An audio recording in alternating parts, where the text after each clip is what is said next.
First Coast's most accurate forecast from the First Coast News Weather Team, certified by Weather Rate, sponsored by AC Designs. Hey there, friends. I'm meteorologist Robert Speta. This is Talking Tropics, where, of course, we have a lot going on out there in the Atlantic. We have rain showers in our neck of the woods here on the First Coast. Showers, some storms already this morning, even a couple flood advisories, possible water spouts off of the coast. But as we go ahead through the upcoming week, the 2 weeks, our attention really is out there in the tropics. And this is just a broad overview of what we got going on right now. There is a low chance of tropical development off the coast of Carolinas. Dexter is, it's done. It's moving off towards north. This still shows a cone, but all intents and purposes, Dexter has been downgraded just to a low, and that's moving away. So I'd probably just go ahead and delete that out of there. We also have a 0% chance in the next 2 days, but in the next 7 days, a 50% chance of a new storm developing east of the Bermuda area, and another tropical wave. You can see it here on the map, just towards the east of this one in the main formation region that is coming off the west coast of Africa. That is going to be a good portion of this update. We're going to talk about what's happening out there because it's been trending on a lot of social medias. People are talking about it, and plus you have those armchair meteorologists who have no idea what they're talking about. I mean, I encourage everybody getting into meteorology, but we're going to explain in this update why you can't just look at one specific model and go and just flip the table and go, oh my goodness, we're all going to get destroyed by a hurricane. Because in 2 weeks, there's time, and the models are uncertain, especially in those long-range forecasts. Let's talk about the near term right now. What do we got going on right now? Well, there's a low chance I was talking about off the coast of the Carolinas. You can see it here circled. But watch the trough extending off of it back towards the west. And this has really been creating some decent coastal showers for the First Coast and really the entire state of Florida here under said trough. This is what's been bringing those showers actually along the Jacksonville area throughout this morning. Really has those tropical feels. It's a very humid atmosphere, a very moist atmosphere, and a lot of instability. So we're just getting kind of these waves of showers and thunderstorms. If this was maybe September and it was further out to sea, I would dare say we probably would be watching for the potential of a tropical area to develop. With that said, it is a broad low, but it's just really more or less going to bring widespread instability across the northern half of Florida through Friday, Saturday, and also into Sunday. So plenty of instability, and that's why here in Jacksonville on the First Coast, we have a weather impact alert here. Just let everybody know, hey, yeah, it's going to get messy out there. In fact, here you go. There's these waves of storms. That's the proper title for this specific graphic. Those showers continue to pump on shore during the afternoon. They move further inland. But then here again on Saturday, we have this broad low. You can see kind of that flow getting pulled out of the Gulf Stream. Those showers pushing on shore and just kind of waves of rainfall, which is going to add up over the course of the next few days. That's one of the big things, is that you kind of get the persistent nature of this training effect, and there could be spots along our coast, especially in the southeastern areas of Georgia, from Camden, Glenn County. You all could be looking at some spots before this is all said and done by Monday, 5+ inches. So a lot of rain. But then you look out towards, Ware County and maybe areas a little bit further west, out towards Lake City, Columbia County. It's like 1 to 2. It's not a lot. So the bulk of the heavy rainfall is going to be remaining out near our coastal areas. And once again, this is a good graphic to show you this deep moisture overhead, this very humid atmosphere that's going to continue to bring all these showers out here. So this continues all the way out through Monday, Tuesday, and maybe by Wednesday into Thursday, we do finally start to get a little bit of a break with all of that. Before I go any further, though, I do want to talk to Lee Southwick. She's got a nice little story here about flood modeling, especially when it comes to tropical systems. I personally haven't watched this one yet, so we can watch it together. So I'll give it over to Lee here and take a look what's happening out there with the story. And we think this is a project that's going to really meaningfully address flooding across the city. Jacksonville has thrust itself into the forefront of flood modeling.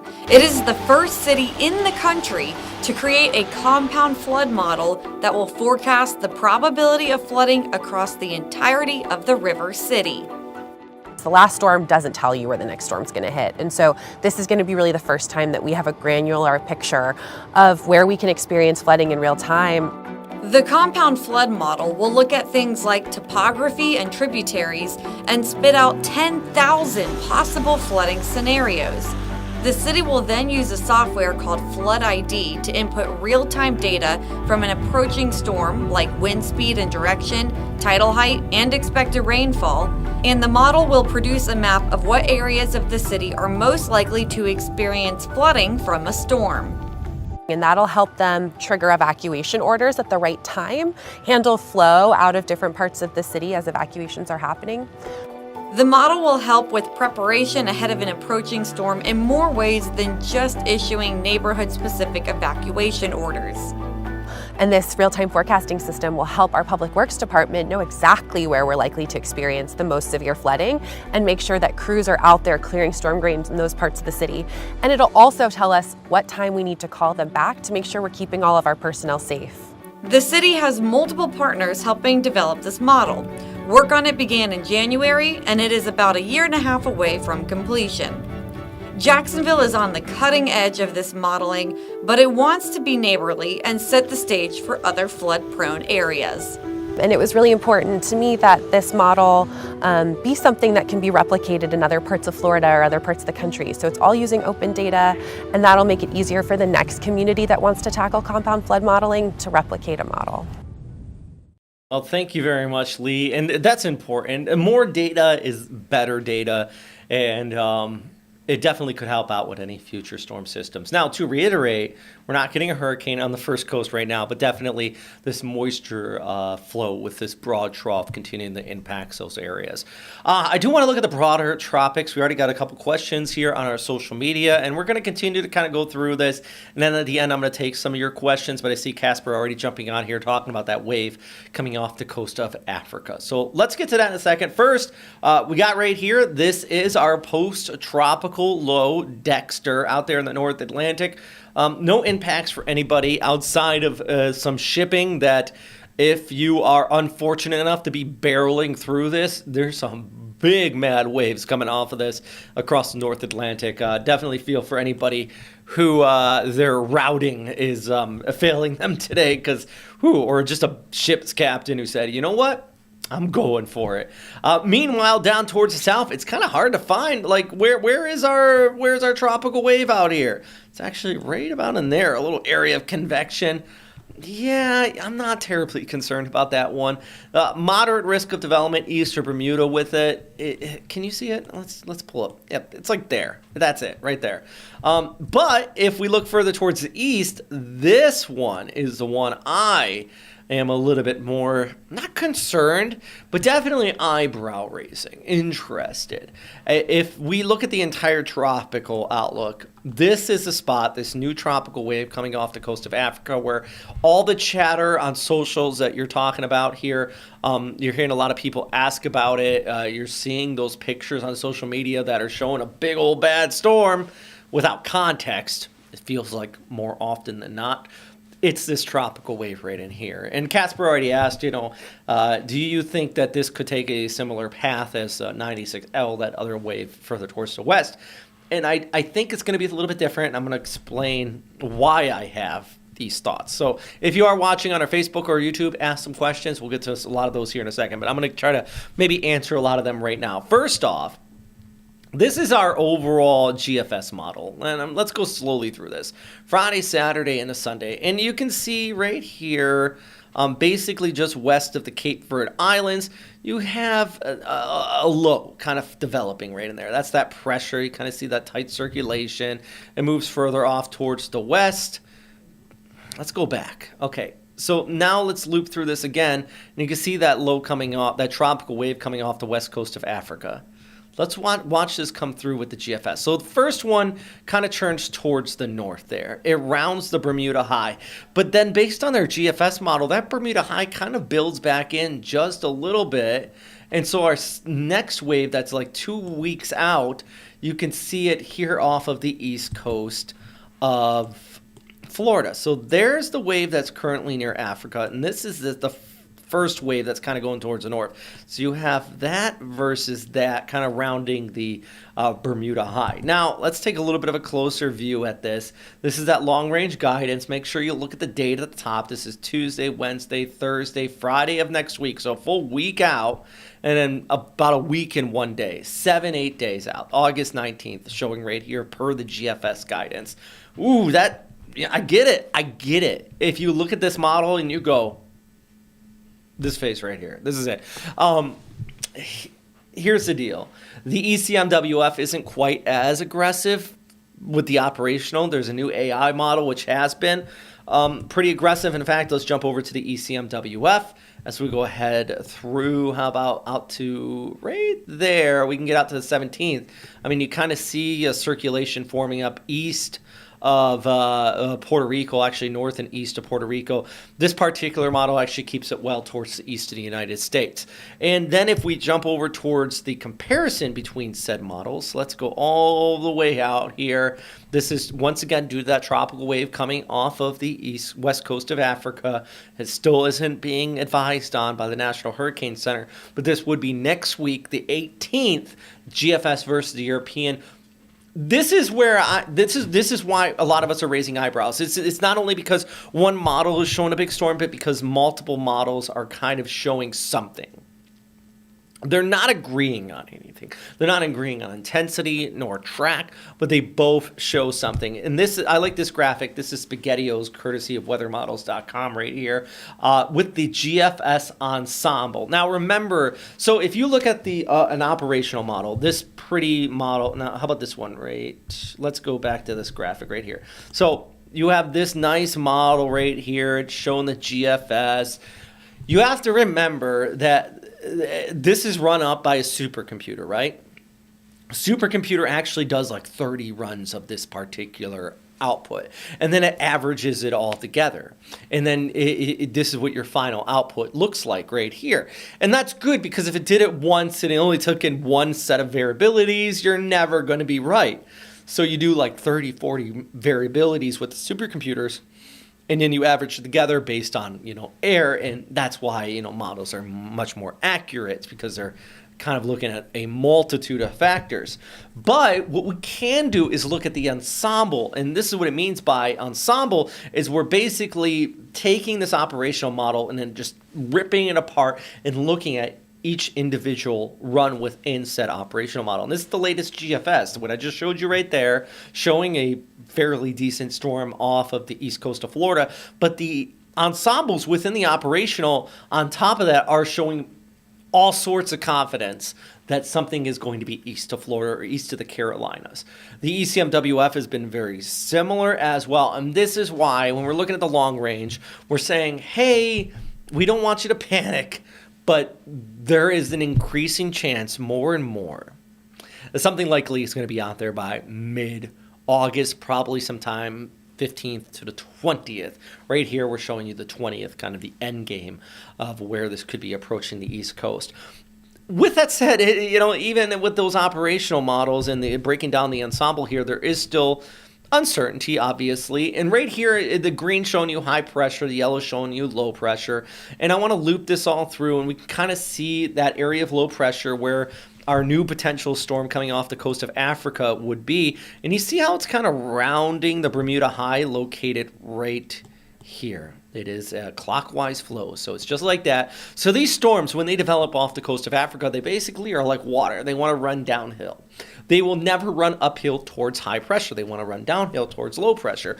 So you kind of see that flows, but you see right here, there's actually a low towards the north, which would keep it, in this instance, by next Friday, Saturday, Sunday, next week, out to sea. But all that needs to happen to change this forecast significantly is, let's say this high pressure ridge goes like that. Now, this is hypothetical, we're still a week out, but I just want to show you, since we're in Talkin Tropics here, what we're looking at as meteorologists. So if that high pressure ridge went further west, that would bring a storm out here towards the Caribbean or Florida. But let's say it decides, the high pressure ridge decides to weaken on the other side of things. And let's say it moves back further towards the east out here along the west coast of Europe. maybe, that what's left of Dexter breaks it down or something like that. Then what's going to happen is this storm would develop and kind of shoot off just like that versus going towards the west. So there is that variability. But like I said, there's a pretty decent tropical wave coming off the coast right now. The ensembles, which I showed you here, are indicating with decent confidence something's going to be out there.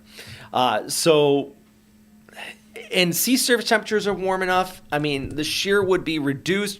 We do have some Saharan dust in the area we have to contend with that should hinder significant development. But if it avoids the thick Saharan dust, then, yeah, we could have at least a storm system on our hand, maybe something more. So, yeah, it's one of those tiny things where I hate saying you have to sit back and wait, to be quite frank, because I get it. From a viewer's perspective, you're like, can you just tell me if it's going to rain? But it is one of those times, and this is a good reason. When we're talking about those long-range forecasts, and I'm talking about those initial variabilities, but chaos theory, right? You have those initial variabilities, but if they even slightly change from model run to model run or day to day, it can make a big difference in that extended forecast. And that's what makes predicting the future so difficult, is chaos theory, especially the further out you go. If it's only 1 or 2 days, yeah, we got some pretty decent confidence of what's going to be happening. But if it's a week and a half in the tropics with an area that really hasn't developed yet, doesn't have a low-level tight circulation, there's a vast amount of variability. We also have our August kind of climatology we like to look at too, which, based on where this wave is right now and based on that long-range outlook, the Climo says something should be forming there. We're always trying to kind of give you the different reasons as to why I'm saying what I'm saying. And I do think that at the very least, in about 2 weeks' time, we're probably going to have something out there in the Western Atlantic, somewhere from the Gulf to the Carolinas, but increasing confidence east of Florida, or east of the Carolinas, could be looking at an area. I know I'm going out on a limb there, and I'm sure some of my counterparts in the meteorology field probably think I'm being a little bit too aggressive on those thoughts, but I'm just seeing run after run after run after run. Come back in 2 weeks' time. Let's see if I'm right or wrong on this. But the other thing is we're starting to get to the peak of hurricane season, so the fact of the matter is that by mid to late August, having a storm system in the Atlantic is not completely out of the realm of possibility. So, Casper, I hope that answered your question here. We got a bunch of people watching on Facebook. I'm going to just double check. Let's see if we got any other questions. Yeah, we should have about 5 comments here. Let's go through. Casper asking some of those questions. We really could use disturbance number 1 in the NHC outlook as a yes. And I wouldn't be surprised if that disturbance does start to get warned on by the NHC here in the near future. Casper was just asking that there. Do we have comments turned on YouTube? I have to double check that. Make sure. We have one. Ooh, what are they asking? Historically, how has areas north of Jacksonville endured hurricanes? Historically, now I guess that my question is, so the question is, historically, how are areas north of Jacksonville and how do they endure hurricanes? And I think one of my big questions is, how far north? Are you talking Savannah or St. Simon's Island or like Brunswick area? Because did you know that in like the 1800s, late 1800s, Southeast Georgia, the Low Country is what it's called, right?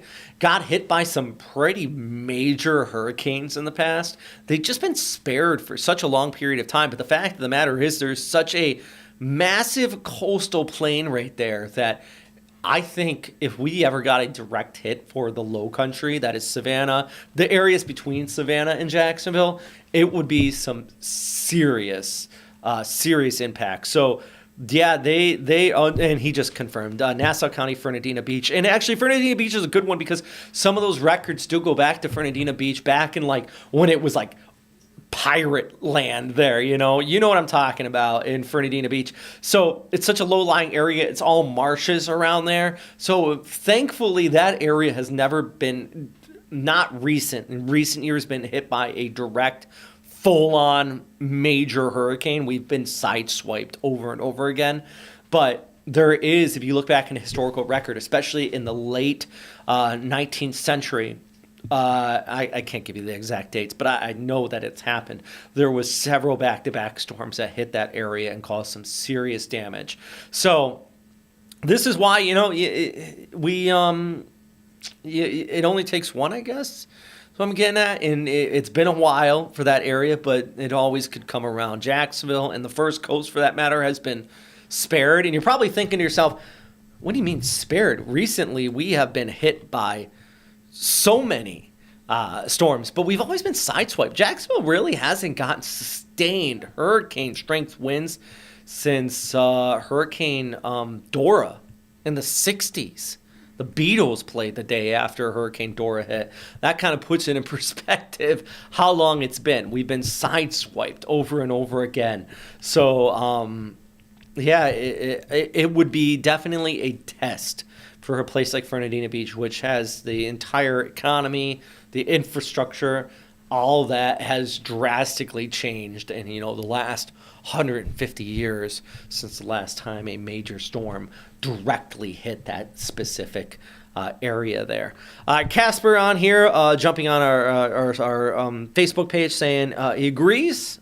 Casper is one of those meteorologically smart people, tropically smart.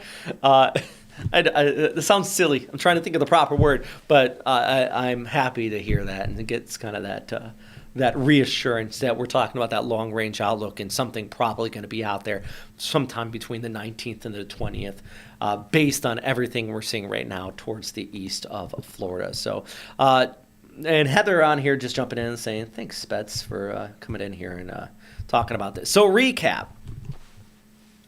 Here we go.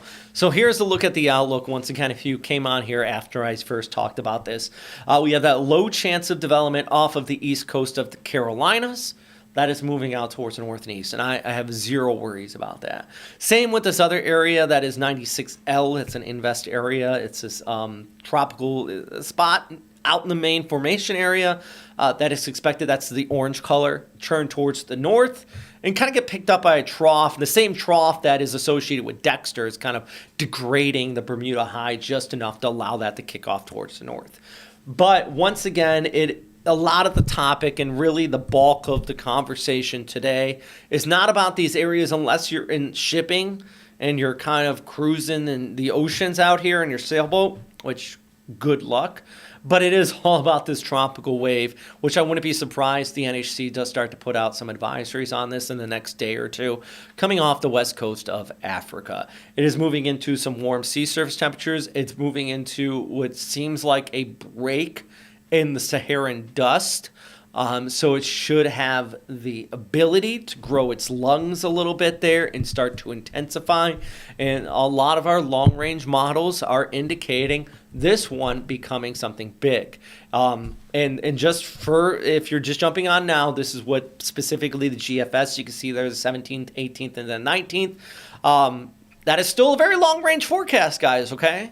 Still, and I only show this to you because I'm also going to show you what the ensembles for the GFS on the same model run is showing, kind of getting us the confidence of where this could go. And basically the ensembles, the different models within the operational, all indicate a very similar setup. So does the ECMWF, a very similar setup east of the state of Florida, possibly rounding the Bermuda High and kind of recurving towards the north. But as I mentioned a minute ago, the difference between it edging further towards the west or east all depends on how strong that Bermuda High would be in about a week's time. How it interacts with Dexter and that degrades it a bit, or does this next low that's coming around, maybe that develops into something big and keeps the Bermuda High weak too. There's a few factors out here in the tropics. There's a lot of moving parts that we need to take into account. But based on climatology, it is that time of year. It's mid-August.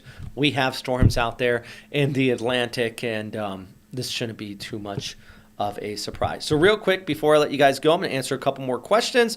Actually, we have a couple people on here just saying thanks, and I'm happy you guys are watching. Thank you so much for jumping on here, as well as Casper just also making some more comments here on Facebook. I appreciate all of you for coming by for these Talkin Tropics. I'm meteorologist Robert Speta, and I hope you have been filled in enough about this extended outlook. The problem is, this deep, detailed discussion on this is only going to be viewed by the people who are keenly interested in meteorology. So do me a solid favor, okay?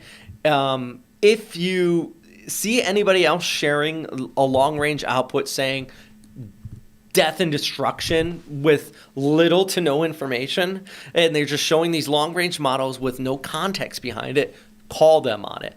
Let them know, hey, what's the other models say? Well, how many hours out are this? Things like that. What is your explanation as to why you are showing this?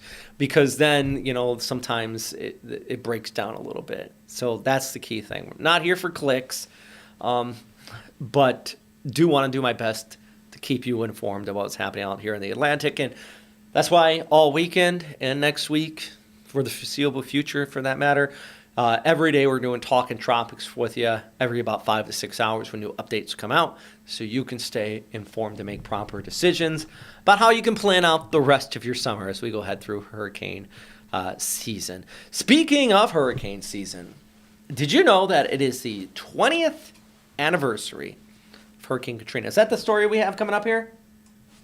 Yeah. Yes. Okay, good. So it is the 20th anniversary of Hurricane Katrina. Real quick, I got a little anecdote for you here, a little story time, and then I'm going to toss to myself about Hurricane Katrina and some of its impacts on the Mississippi coast. But I was just talking with our chief meteorologist, Lewis Turner, about this morning. My first Jacksonville Jaguars game, I should have done some trivia on this. It was in late August 2005, and it rained the entire time. And the trivia question would have been, you probably obviously know the answer, why? And then, yeah. So anyways, it was because Katrina was impacting the area. Anyways, I'm going to let you go. I'm going to toss over this package here. We're going to talk about the 20th anniversary of Hurricane Katrina. It's been 20 years since Hurricane Katrina brought devastating conditions and a record-breaking storm surge here along the Gulf Coast, and specifically here in Bay St. Louis. 2 decades later, they're still feeling the impacts. It's almost impossible to put it into words, I think, for just like normal folks that can't get their head around what happened. Now, this is Josh Morganman. He holds the record for the most eye wall penetrations on Earth for any storm chaser, and he just recently built a home in Bay St. Louis. Look at this entire neighborhood around us. Just look all around, okay? It was basically obliterated. Every house you see was built after Katrina because this whole neighborhood was just wiped off the map. It looked like Hiroshima, just like a nuclear bomb had dropped. And it was because of that down the street. You could see it right there, the Gulf. It just came up. Some folks say it was over 30 feet, and it just swept this neighborhood clean. So you say it swept it clean, and there's the Gulf right there. How high was the estimated storm surge that came through this area? And, of course, this was all with Katrina. Can you just talk about how the potency of that storm?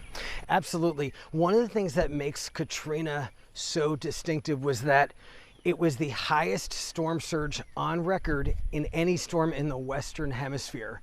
So this was like a cataclysmic event. It was a Category 3 hurricane. In terms of winds, it wasn't that distinctive, but the storm surge was enormous. And like I said, it was record-breaking. Now, the official estimate is 28 feet, but a lot of folks around here, locals, will tell you no way it was higher. Now, I don't take a position on that, but what I do know is that the destruction was fitting for a record-breaking storm. It was off the charts. And by the way, not just here in Bay St. Louis, but the entire Mississippi coast, out to Gulfport, Biloxi, even to Pascagoula, even into Alabama. And that's one of the things that made Katrina, or I should say another thing that made Katrina special was, it wasn't just that the storm surge was high, it was that the area of really high storm surge, over 20 feet, was miles and miles and miles.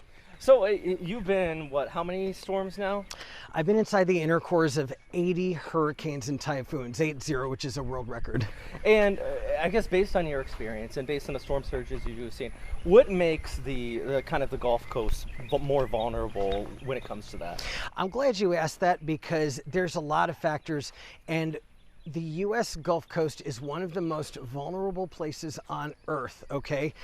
I think if there's two places on Earth that are just crazy vulnerable to storm surge, one is the U.S. Gulf Coast, and the other is the top of the Bay of Bengal, where the country Bangladesh is, okay? And the reason that both these areas get such spectacular storm surges is because the water offshore is really shallow. So I grew up in New York on Long Island, and when I would go to the beach when I was growing up, I'd walk out into the water, and 20 feet out you're in deep water. Okay, here you walk a mile out and you're still up to your, not even up to your waist. Wow.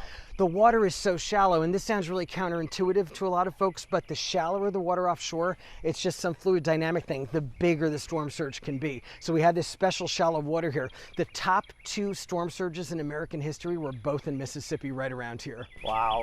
So you were talking about this coming through. So lots like this that are still empty. Is this just kind of what was left over from Katrina 20 years ago? Any empty lots around Old Town, Bay St. Louis, you can assume that there was a house there that maybe stood for 100 years or more that was then just wiped away, and it hasn't been built back. But look at it this way, this whole area after Katrina was clean. If you go back at Google Maps street level and you go back to 2008, there's nothing. There's just a field and that one sort of cinder block house next to mine. That was it. This place was just swept clean.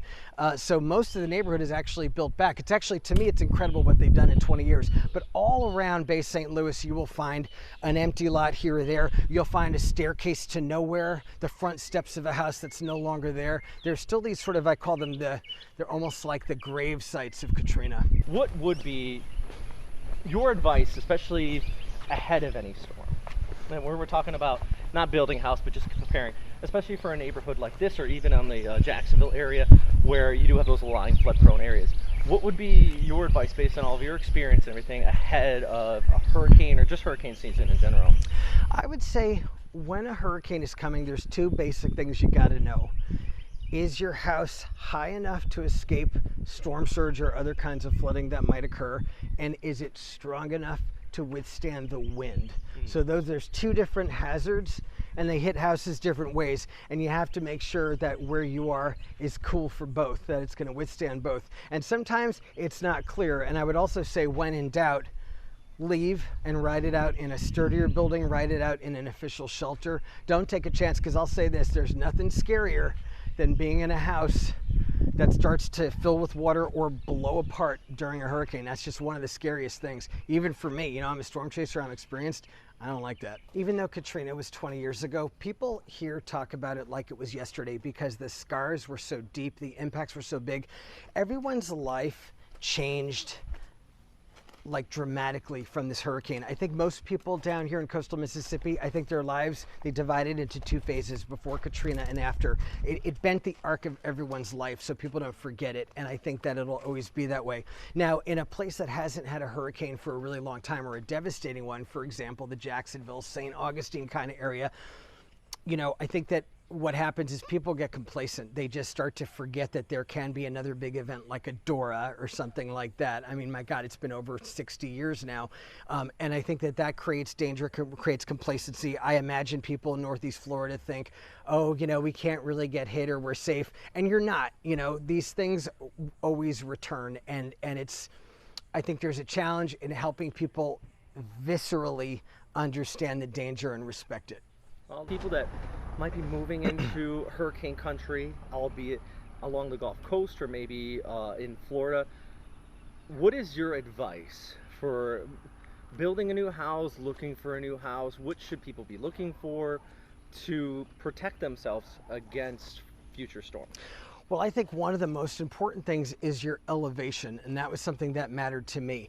Now, this neighborhood was devastated by Hurricane Katrina storm surge, but Katrina storm surge was the highest on record in the Western Hemisphere, probably like a 300 to 500 year event. Otherwise, this neighborhood is actually pretty high. This ground here is 19 feet, which is actually pretty good for coastal Mississippi, and you can see I raised it a few feet above that. So my number one piece of advice is make sure you've got some decent elevation, or if you don't have good elevation, the other thing is to really focus on building a kind of house that's high enough.